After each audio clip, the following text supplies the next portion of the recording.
or even if you do, then do remember that this video or whoever is present on the screen will be recorded. So this is just an information that I'm giving you. All right. So we will just begin. William Butler Yeats.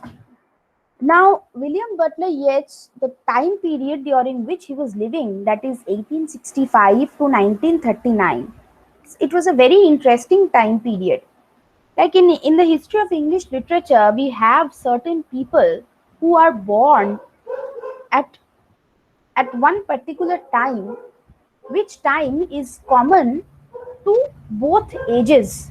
For example, since Yeats was born in the late 19th century, that is after 1860s or at 1865, the 1800s was the age of Romanticism in the history of Europe literature. Whereas post 1900s, that is the 20th century, was also the age of modernism. So William Butler Yeats belonged to both the age of Romanticism and of modernism. He was a romantic poet and then he was a modern poet. So you can understand that as he grew with age, with time, his style of writing would change. So early years of Romanticism, during his early years of writing in a literary career, his poems or his work were full of characteristics that we can say were romantic. However, they were to change with the course of time. He also belonged to a group of pre-Raphaelites. Now I will explain them to you slowly. I'm just introducing the terms to you. He also belonged to a group called the Pre-Raphaelites. Now, I will tell about the Pre-Raphaelites right here. It's very easy and it's very short. The Pre-Raphaelites, they were, please note it down because this is not being written in this presentation. So, the Pre-Raphaelites, they were a 19th century brotherhood, that is a group of people of London. They were all artists and they were all very young, and they united to as an opposition. They were opposed or they resisted. They tried to challenge the normal artistic behavior of that point of time. So they were a group of artists, young artists of the 19th century in London, who were against the artistic conventions, that is, whatever was normal in the field of art at that time in 19th century London. They were challenged to all that was normal, and they wanted to create or recreate, that is, create again art forms that was used before the age of Raphael. So Raphael was a painter of the 15th century. Raphael belonged to 1483. So he was 400 years older, 500 years older, or 600 years older than the pre-Raphaelites, because they were a group of young artists of 19th century London. However, they based their ideas, their group, it was based according to the ideas of Raphael, who was a painter of the 15th century. And the members, they included Yeats, of course. However, there were other people like Dante Gabriel Rossetti. There was William Michael Rossetti. There was Frederick George Stephens. And there was James Collinson. Later on, writers like William Morris, Christina Rossetti, and Swinburne, the artist Burne Jones, they all were influenced by the group of pre-Raphaelites. So, what was their poetry like then? If they were opposed to the conventions, then what was their poetry like? Their poetry, they were like ballads, as in they were like heroic poetry that was written in the 18th century or 1700s, like Alexander Pope used to write heroic poetry. So the pre-Raphaelites also wrote like the heroic poetry of that age, of the age before them. They were influenced by Spencer, and they were against Victorianism. They were against the ideals of Victorianism. That is, they did not believe that a morality, or having a morality, or having a good sense of justice, can give you any sort of advantage or any sort of return in your life. So they were completely against the ideas of Victorianism. They were completely against the ideas of Romanticism. They belonged to the school that believed in the ideas of Raphael of the 15th century. Raphael was a painter of the 15th century. So Yeats, his early years, they were also shaped by the influence of the pre-Raphaelites. He also belonged to another school, and this is very important. I will be dedicating today's class to this point, that is symbolism. So Yeats also belonged to a school that was known as the school of symbolism. So he was a symbolist.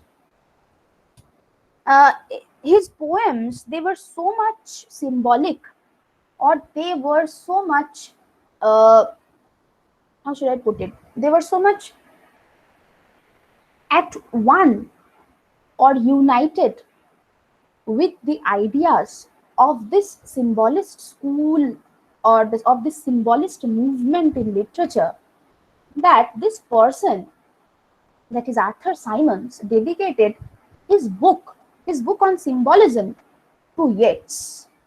Arthur Symons was a very important person in literary studies, and particularly literary criticism, because of primarily because of this book, which described which described the movement of symbolism in literature. And this book was a dedication to Yeats. Now we will read this poem together, The Wind Among the Reeds. Let's see, just to get an idea of how symbolic Yeats was. At first, we will just go through a few points of Romanticism.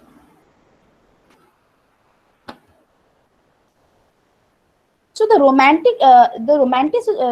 age. I'm sorry. Romanticism was a very complex, and there were multiple types of European Romanticism. In the Middle Ages, the Romance denoted a new vernacular language that was derived from Latin, and this was the language of learning.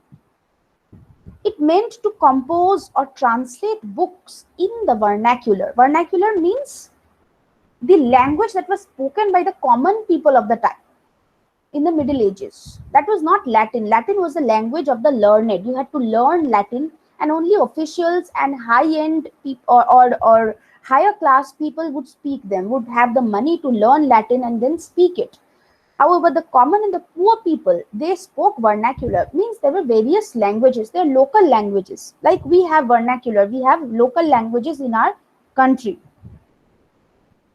Uh, the, the work that was produced, that is after the translation, it came to be known as a courtly romance. That is a romance of the royal courts, romance of dukes and duchesses, of kings and queens, of prince and princesses, etc., etc. It was also signified as a popular book, uh, like we have movies over here, like we have popular movies, and we have art films, and we have uh, contemporary movies, we have parallel movies. So popular means that which was liked by the people, since it was written in the language of the people. um, by the In France, there was a distinction between Romanesque and Romantic, which meant tender, gentle, sentimental, and sad. And in English, it was this form that is gentle, sentimental, sad, that was used in the 18th century.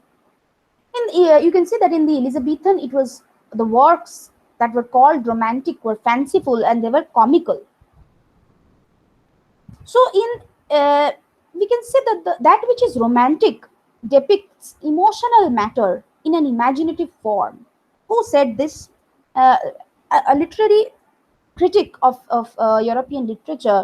He said that that which is romantic, what we call romantic, actually is the representation of our emotions, but in an imaginative form.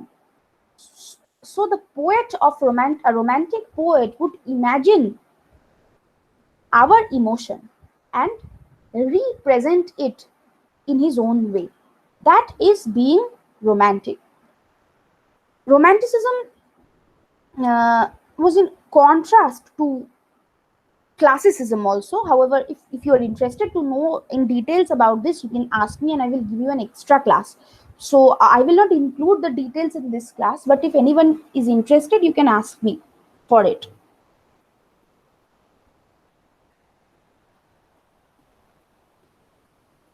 Okay. So romanticism also meant, you can write down what I'm saying, that romanticism also meant an increasing interest in nature. Now this is very important. We need to know about the romanticism in order to study symbolism, which we will. So romanticism was meant that there was an increasing interest in nature and in the natural, primitive and uncivilized way of life. Like we are civil now, আমরা সভ্য, আমরা সভ্যতাতে বাস করি. But romanticism showed an interest in the uncivilized way of life, primitive, that which was before, prehistoric time, the cave people. There was a growing interest in scenery, the natural wild growth of nature, in that kind of scenery, not artificial scenery, but the natural wild scenery that exists within only within nature. There was an association of human moods. That is moods. We have moods. Moody, we say. So we have moods. So the romantic writers, they associated the moods of human beings, that is human moods, they associated it with the mood of nature. And whenever I try to connect my mood or my feeling or my emotion with nature, then nature becomes very subjective for me, right? For example, putting it very easily, যদি আমার আজকে দুঃখ হচ্ছে, যদি আমার আজকে কান্না পাচ্ছে, আর ধরো আজকে হঠাৎ করে বৃষ্টি পড়ছে, তো তাহলে আমার emotions, my own feelings and my own emotions, I would think, আমার মনে হবে যেন নেচার আর বৃষ্টিটাও আমার মতনই দুঃখী দুঃখী বা স্যাড বা is crying. Nature is crying for me. This is very natural. We human beings, we feel like this. So যখনই আমি এরকম ভাবে ভাবছি, তখনই প্রকৃতি বা ধরো বৃষ্টিটা আমার কাছে খুব ব্যক্তিগত হয়ে গেল. তাই না? দুঃখ তো আমার, কষ্ট আমার হচ্ছে, আর প্রকৃতি আমার হয়ে কাঁদছে, তো তাহলে খুব ব্যক্তিগত একটা সম্পর্ক তৈরি হচ্ছে আমার আর প্রকৃতির সাথে.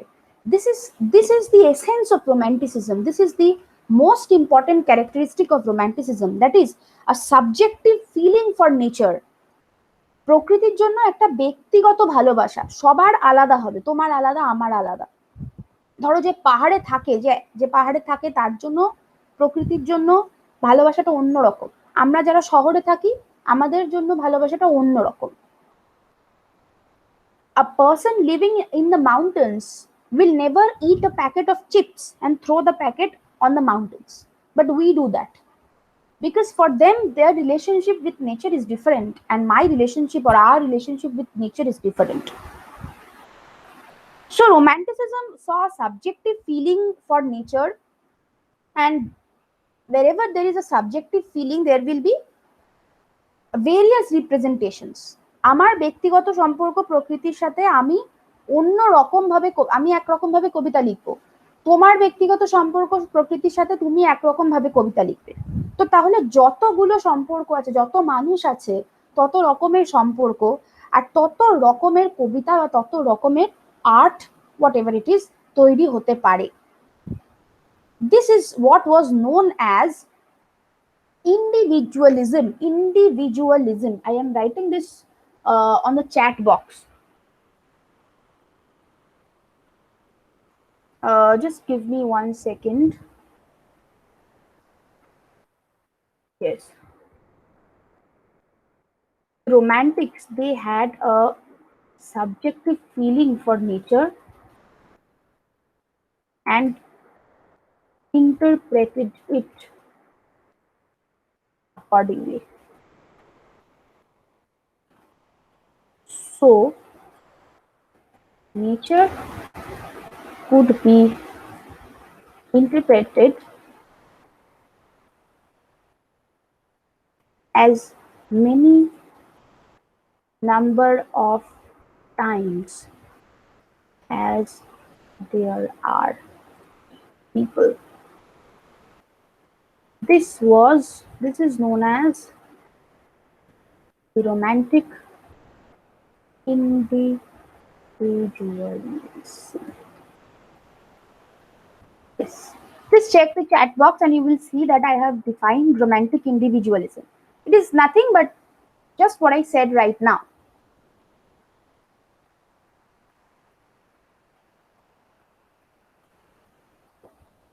Okay? কারোর বুঝতে অসুবিধা হচ্ছে? Is anyone having any problem in understanding that individualism?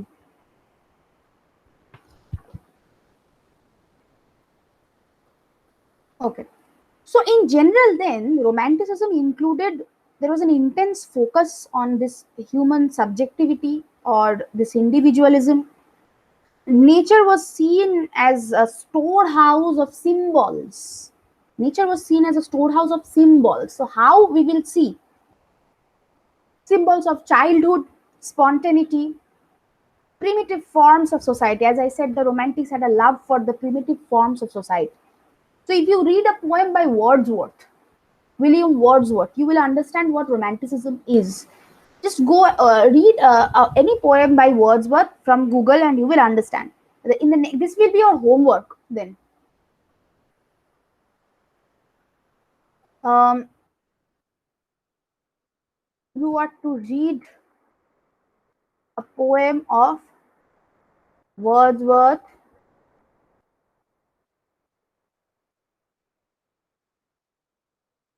or Coleridge, and for the next class.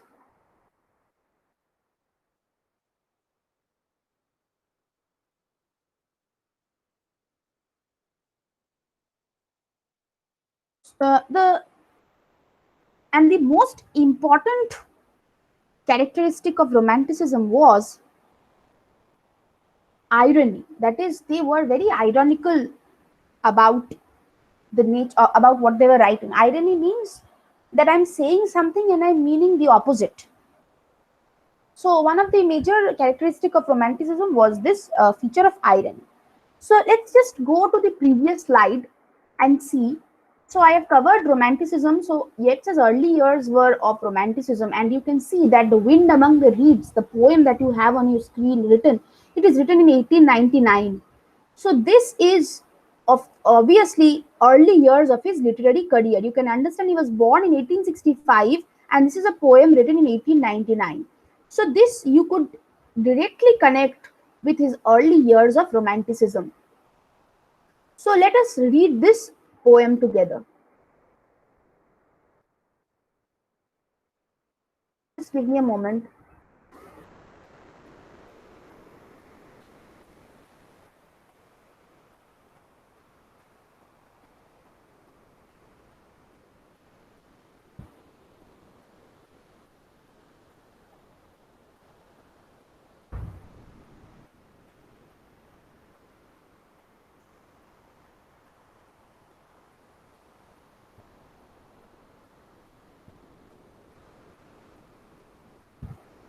Yes.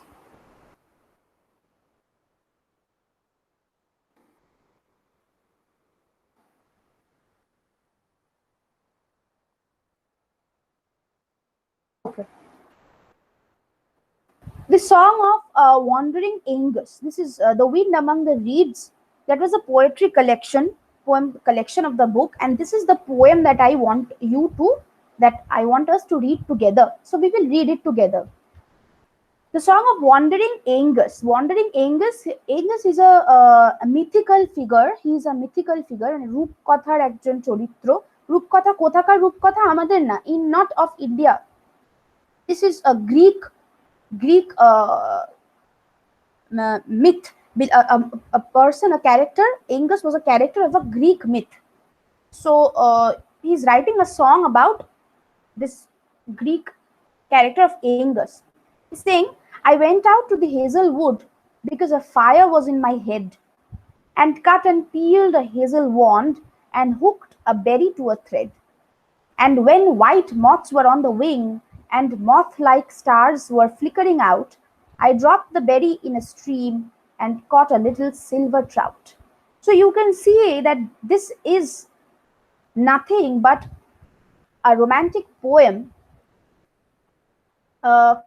that has an individual I, that is represented by the person I, begins with an individual, and it is about what this I or what this individual is doing among nature and the things that he is doing. See that he's saying that he cut and peeled a hazel wand and hooked a berry to a thread.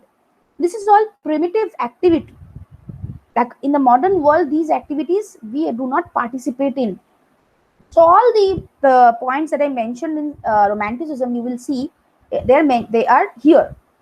And another thing that you will see, that nature symbolizes something over here. প্রকৃতি এখানে কিছুর একটা প্রতীক হয়ে দাঁড়াচ্ছে, সেটা কি?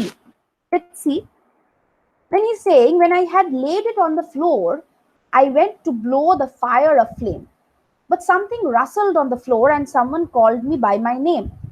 It had become a glimmering girl with apple blossom in her hair, who called me by my name and ran and faded through the brightening air.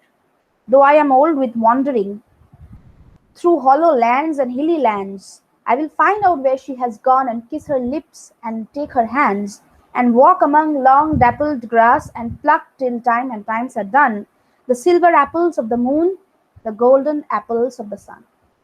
So এই যে এতগুলো যে শব্দ ব্যবহার করছে, what is this? The girl that the poet sees, this individual sees, do you think that it is actually a girl? No, it is actually the shape of his youth that he saw in nature.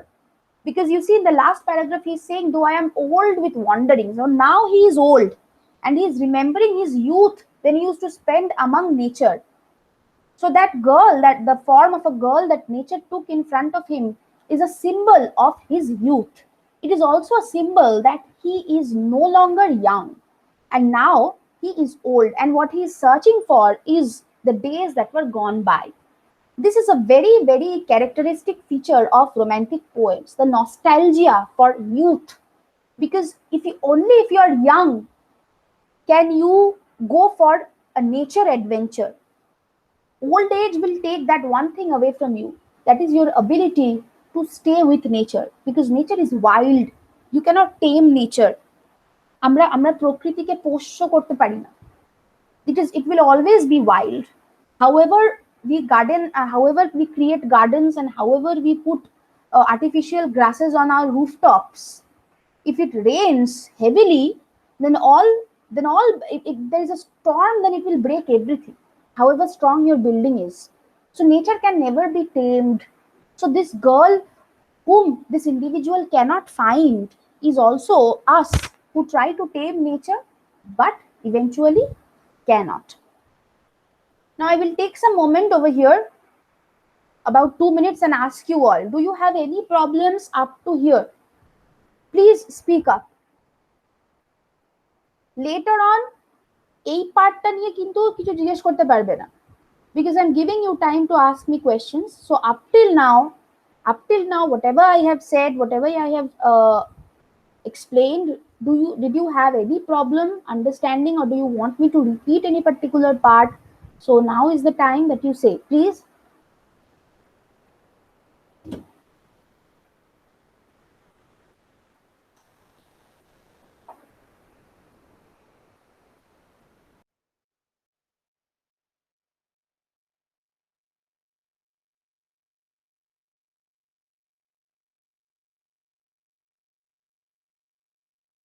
Ma'am আরেকবার explain করলে ভালো হতো। কোন পার্টটা? First পার্টটা যেটা আপনি যেখানে আপনি স্টার্ট করলেন। মানে কোন পার্টটা বলো, কবিতাটা? হ্যাঁ হ্যাঁ, কবিতাটা, পোয়েমটা। আচ্ছা,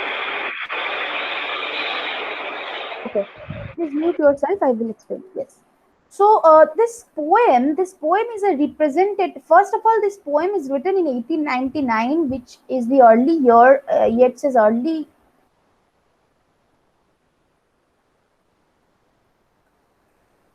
Just one moment.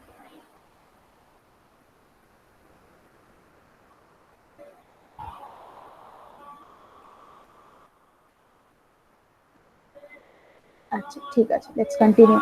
Um, Written in 1899, this was the his early years of Romanticism. And why am I saying Romanticism? Because see, it begins with an individual, and it is the poem of an individual. What this person I, that is the wandering Angus, the subject of the poem, what is he doing among nature? So this is what he does. This is what he is doing. And what is he doing? It is a primitive form of life.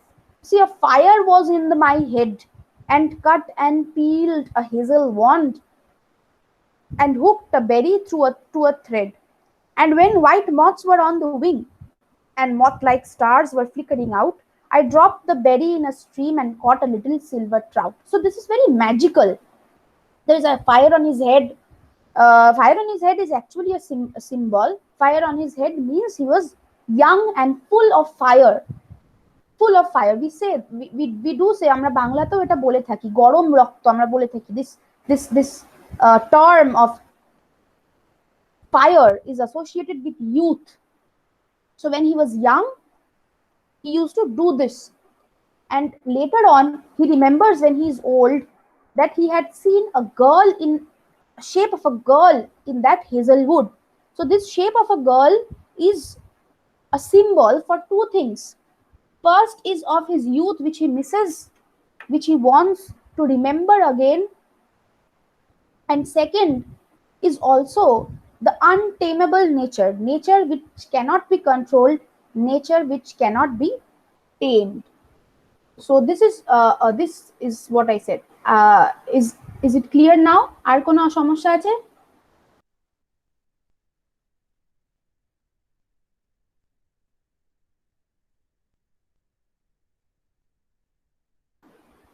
So we will continue. So I have to move back a slide. Just give me one moment.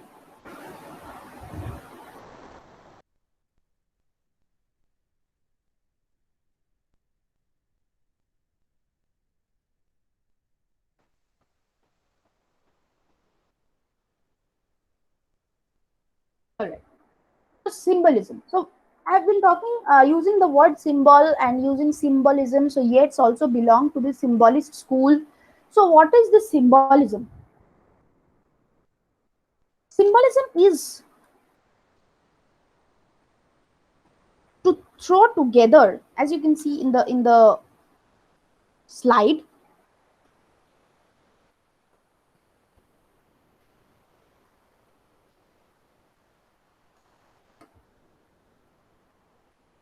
Okay.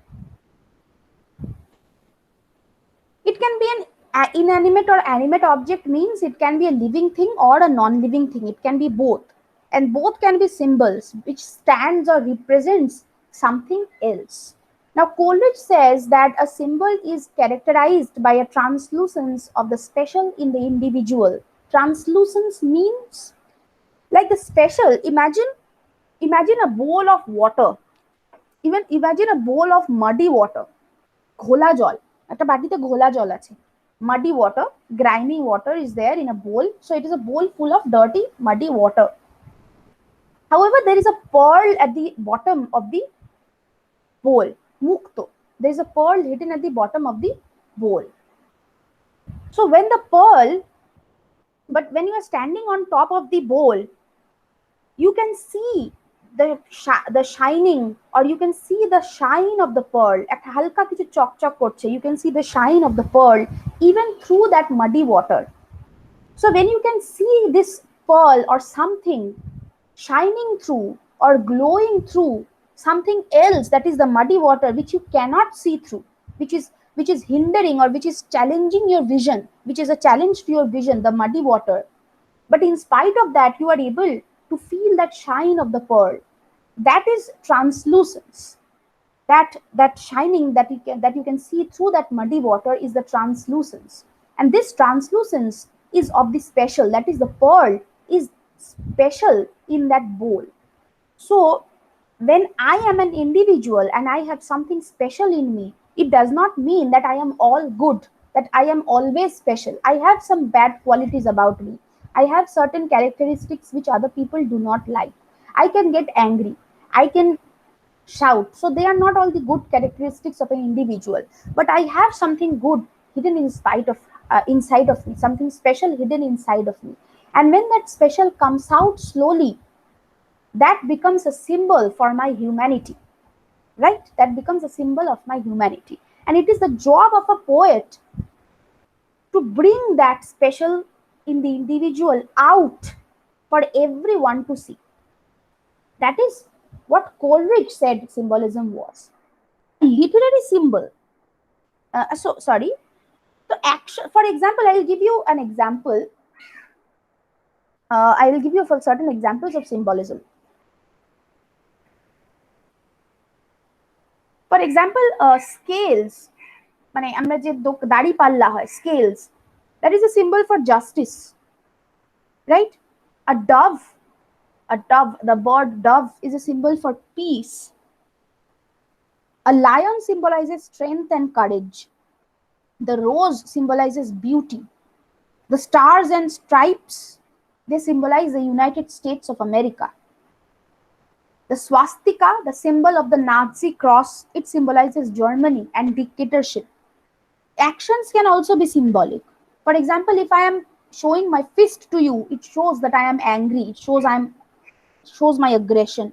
If I'm beating my chest, if somebody beats his or her chest, it shows remorse, that he or she is crying or repenting or regretting something, the loss of something or someone. When we raise our hands, it is a gesture of surrender. So there are symbols in everywhere. But a literary symbol is two things. They combine an image with a concept. And this means image and a concept means that whenever in literature you come across a symbol, that symbol is already an image that the poet or the writer presents to you. But this image, it stands for an idea. It stands for a concept which the poet goes on to explain in his poem through other symbols. So a symbolist poem or Yeats's poem is full of these images and concepts. He writes about he describes an image that he imagines, and that image refers or actually deals with an idea of the human world or of the natural world. Both of these things combined together make a literary symbol. Like, there is a poet called by the name of Baudelaire, Charles Baudelaire. He is a French poet of the 19th century. He belonged to early 1800s. So he is writing that nature is a temple where the living columns sometimes breathe confusing speech. Man walks within these groves of symbols, each. So what is this? See, nature is a temple. So temple is an image. So you can, whenever you hear this word, nature is a temple, আমাদের মাথায় একটা মন্দিরের image তৈরি হচ্ছে. And what does this image means? For Baudelaire, this image refers to the idea of nature. Now he explains this symbol that he has presented, that nature as a temple. He says that this is a temple where columns, columns থাকে, pillars থাকে.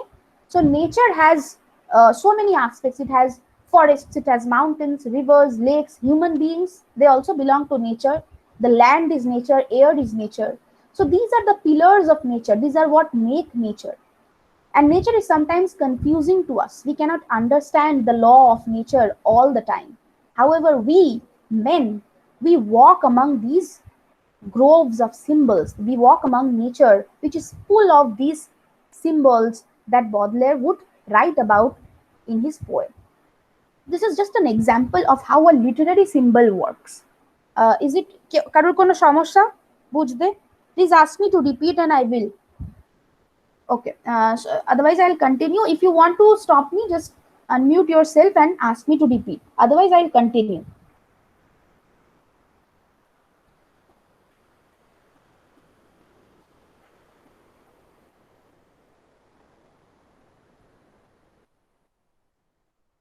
So these are the symbols that we see again and again in poetry of Yeats.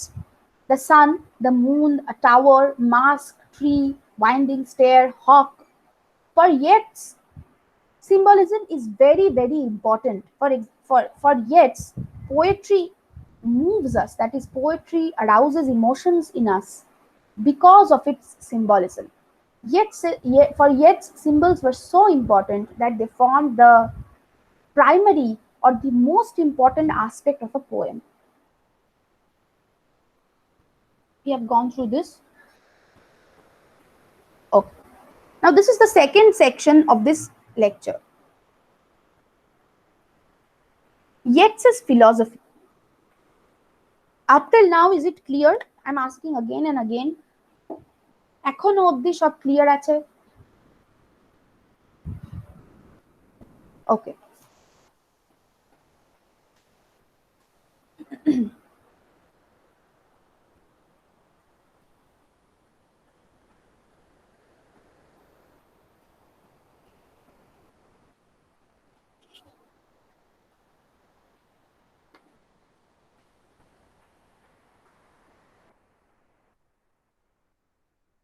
Okay.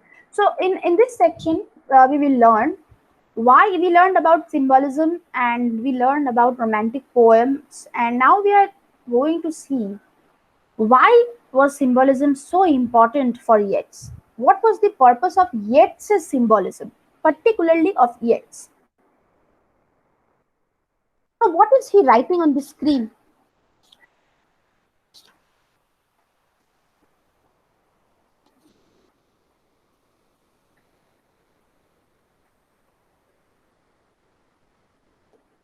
He's saying, we'll read this together. He's saying all writers, all artists of any kind, insofar as they have had any philosophical or critical power, perhaps just insofar as they have been deliberate artists, have some philosophy, some criticism of their art.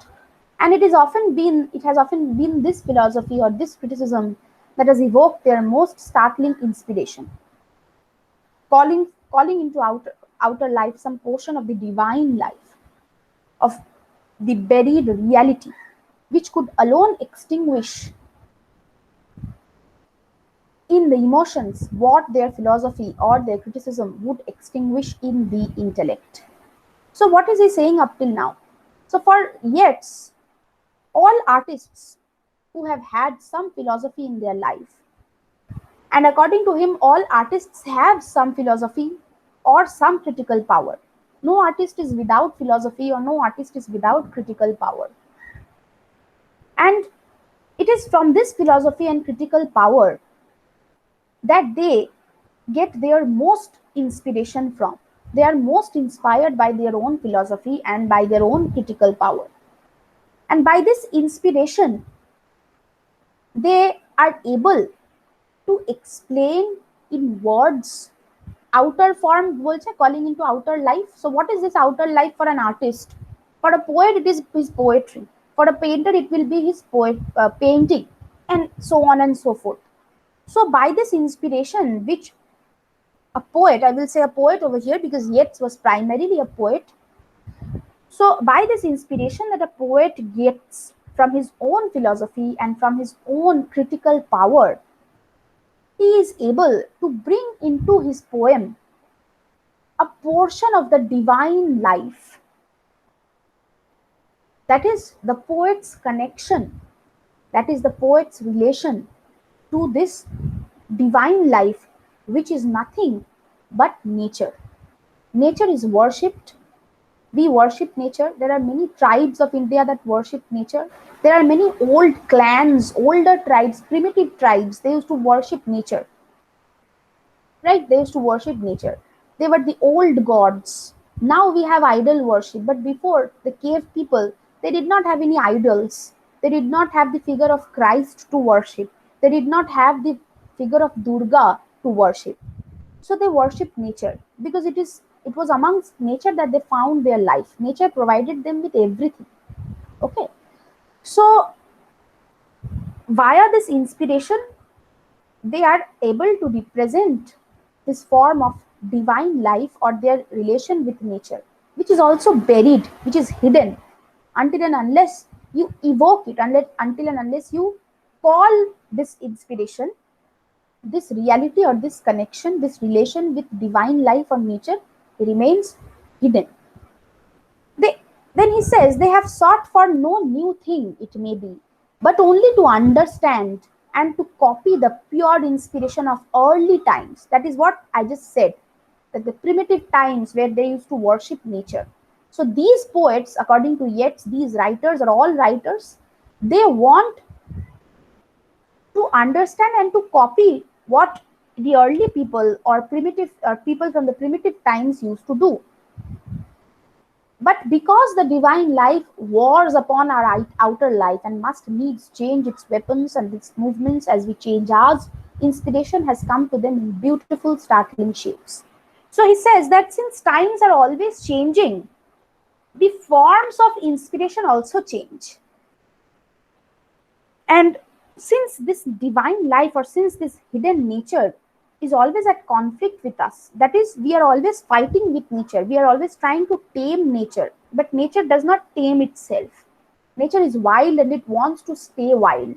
And therefore, there is a conflict.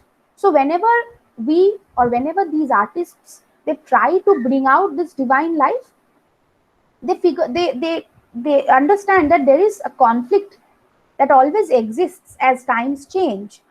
Now is the age of modern of automatic machines. So we and whereas previously people used to use tools made of wood, of natural elements like stone, of wood, etc., etc. So now we do not need nature as people, as early people used to need nature. For them nature was inevitable or অনিবার্য, সব থেকে দরকারি জিনিস, because ওখানেই ওরা থাকছে, ওখানেই ওরা খাচ্ছে, ওখানেই ওদের সব রকমের জীবনযাপন হচ্ছে প্রকৃতির মধ্যে। আমরা তো প্রকৃতি থেকে সরে এসেছি। They used to live in real jungles. We live in concrete jungles, jungle of cement and brick and concrete and mortar, right? So times have changed now, and so these forms of inspiration they also need to change. The scientific movement brought with it a literature, which is always tending to lose itself in externalities of all kinds, in opinion, in declamation, in picturesque writing, in word painting, or in what Mr. Simons has called to build in brick and mortar inside the covers of a book. So, Yeats says that with the scientific movement or with scientific developments, with so much of modernization and automation and machines, etc., etc., industries, factories, etc., these they are the artists. They become busy with trying to prove this divine life that I just said that we want to represent it in our poetry or in their art. So for a painter, for a poet it is very picturesque writing. For example, if like I am writing about nature and I am describing exactly how I see nature. So this is what he says, that this is like making a house of brick and mortar inside the covers of a book. So according to Yeats, basically what he wants to say is that the inspiration that I gain from my philosophy, if I am an artist, I am an artist and I gain inspiration from my critical power and from my philosophy, and I write poetry. This poetry should represent my individual relationship with nature. However, with scientific developments, with industrialization, with automation, All my poetry is about is description of nature, but nothing about my relation to it. So if I am only busy describing nature, then what am I doing? I am doing nothing else but trying to tame nature or box or put nature into a box inside my poetry. If nature is free and wild, my relation with nature should be free and wild, and my poem will also represent that kind of relationship. I will not try to build in brick and mortar inside the covers of a book. And he says that now writers have begun to dwell upon the element of evocation, of suggestion, upon what we call the symbolism in great writers. Now, if we avoid doing this, if we do not try to build in brick and mortar inside the covers of a book, if I do not try to tame nature or put nature in a box by just describing it, what I have to do is I have to use the powers of symbolism. That is, I need to make literary symbols, that I have to create an image and suggest an idea that is represented by that image. Like Baudelaire did, that nature is a temple. So he presented the image of a temple, and then he suggested that nature is also like this temple. This is what Yeats calls symbolism in great writers. Because for Yeats, in poetry, symbols allow us to evoke the great mind and the great memory. Now, I will explain this further in later classes.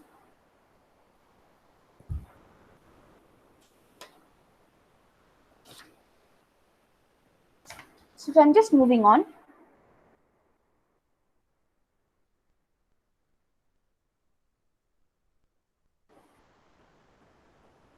Yes.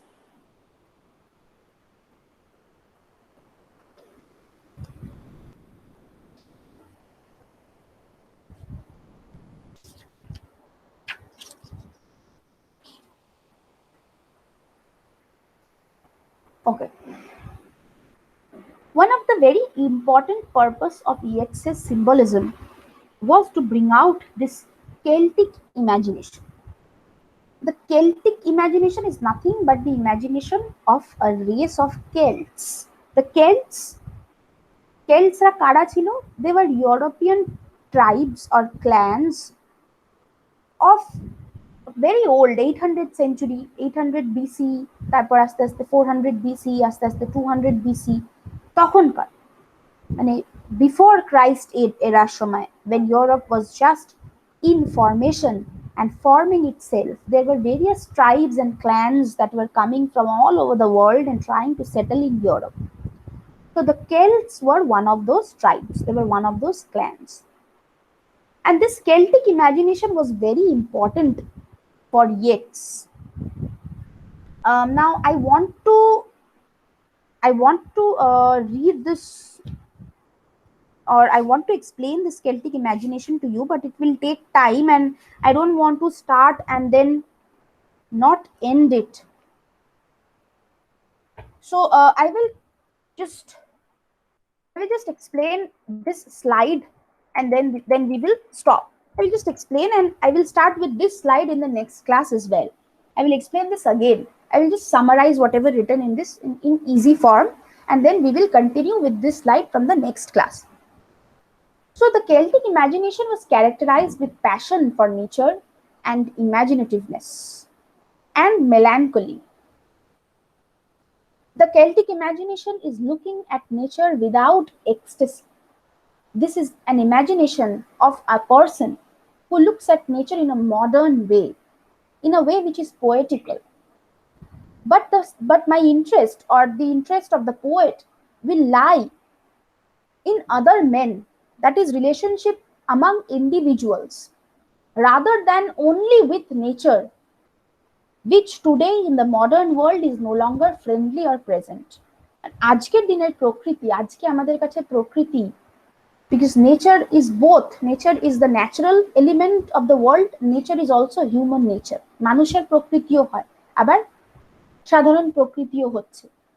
So today's world is no longer friendly and pleasant. So in the modern world, this Celtic imagination is of a poet whose interest lies in other men, and the poet is writing about the relationship of the individual with nature. This is Celtic imagination. And Celtic imagination was very, very important again for Yeats because of another purpose. Because he was to write about Ireland. It was very important for him to write about Ireland, which he could not have done without using this Celtic imagination. Now, what is this Celtic imagination and how is Yeats using it in his poetry or in the poem that we will read together? That is our assignment, that is the second coming. All of this, the explanation of Celtic imagination and then moving into the poem directly, we will be doing it in our next class. I will begin with this slide. I will begin explaining the Celtic imagination and then we will move on to Yeats's own poem, that is the second coming. And we will continue from there. So today we are keeping it up till here. So please come up with any questions or any queries that you have. Does anyone have anything to ask me? Okay, I will share with you over here.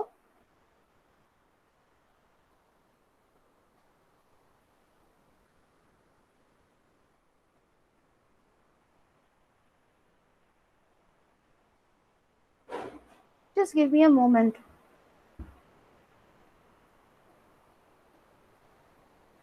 Okay, I will share this essay on the Celtic imagination. Essay on